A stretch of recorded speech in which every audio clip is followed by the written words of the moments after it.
4krát denně za den žrát. No a ještě má 4krát denně žrát.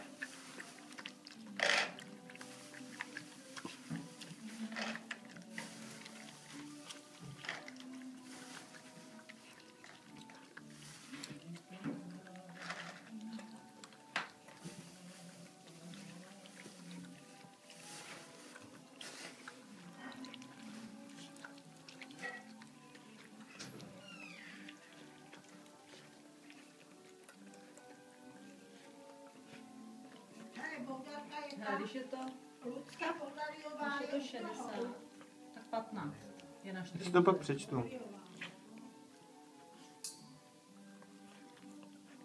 toho babička.